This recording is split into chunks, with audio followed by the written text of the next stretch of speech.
Alright, let's shop for electric guitar. Now, when it comes to budgeting for electric guitar, the one big difference is that you have to consider there are more things you need to get in order to play it. Number one, you need the guitar, of course, and then you need an amp in order to hear the guitar. And then you need a cable to connect the guitar and the amp. We'll talk more about the amp in the amp section and cable in the accessories section. By the way, welcome to the channel. This is a playlist called Ultimate Starter's Guide for Guitarists, in which I answer all the most commonly asked questions for people who want to start playing guitar but don't know where to start. So if that's you, I encourage you to check out the playlist. If you find something helpful, be sure to drop a sub. Also, be sure to check out the free PDF down in the description. With that out of the way, let's get back to it.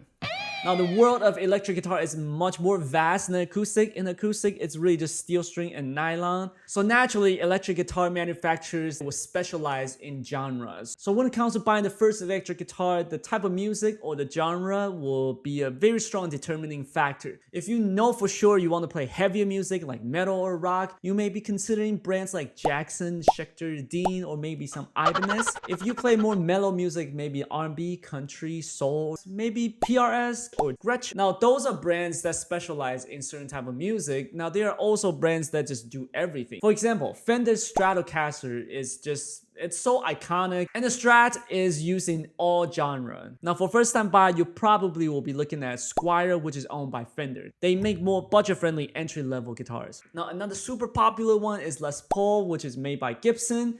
Again, for first-time buyer, you probably will be looking at Epiphone. They make the budget-friendly entry-level Les Paul. Now, two other very popular brands for first-time buyers are Ibanez. Their Geo lineup is very popular. Recently, they also introduced AZES, which is their Stratocaster clone. That's also a very popular choice nowadays. And Yamaha has the line of Pacifica that is a wildly popular first-time guitar.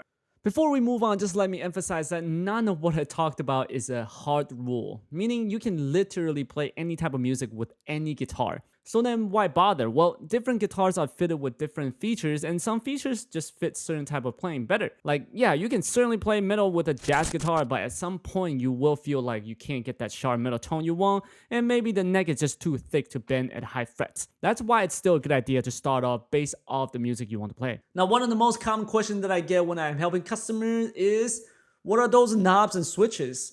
It is a bit overwhelming when you first look at it, but luckily there are only two kinds: volume and tone. But how do you know? Easy, just turn them. You won't break your guitar, just go ahead and twist the knobs and switch the switch around and see what happens. If it cuts the volume off, obviously it's volume. If it doesn't really do anything, then it's likely tone knob. You'll really have to crank it all the way up and turn it all the way down to hear the difference. Now, the switch is a pickup selector. It activates different pickups on the guitar. Generally speaking, you have bridge and neck position. Bridge means it's activating the pickup closer to the bridge, and similarly, neck means it will activate the pickup that's closer to the neck. And generally speaking, bridge pickup is the one that's going to produce the more sharp, more punchy tone, and the neck one is going to be the more rounded, more warmer sound. Now, after that, the next question is usually, what is pickup? Very easy. Pickup is basically the microphone for the strings. Now, it has magnets inside, so it interacts with the steel string. So if you put a nylon string on the electric guitar, it will not work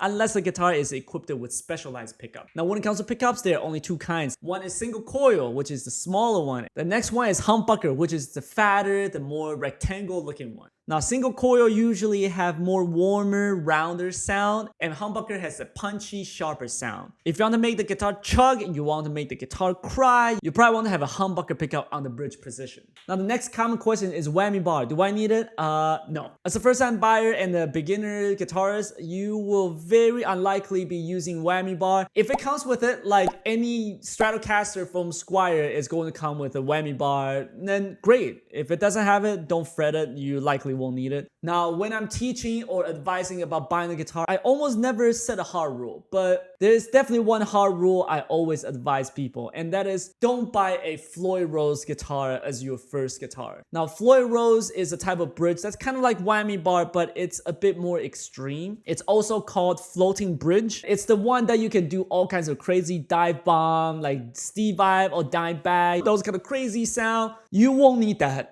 as a beginner guitar. You'll probably just mess around with it when you had it for the first week or two. You'll show it off to your friends and families, and afterwards you will not touch it. I guarantee it. But then it will come a time that you snap your string and you want to restring it, and you will really hate yourself and then remember this video. Now that is pretty much it on the guitar itself. Let's move on to the amp section.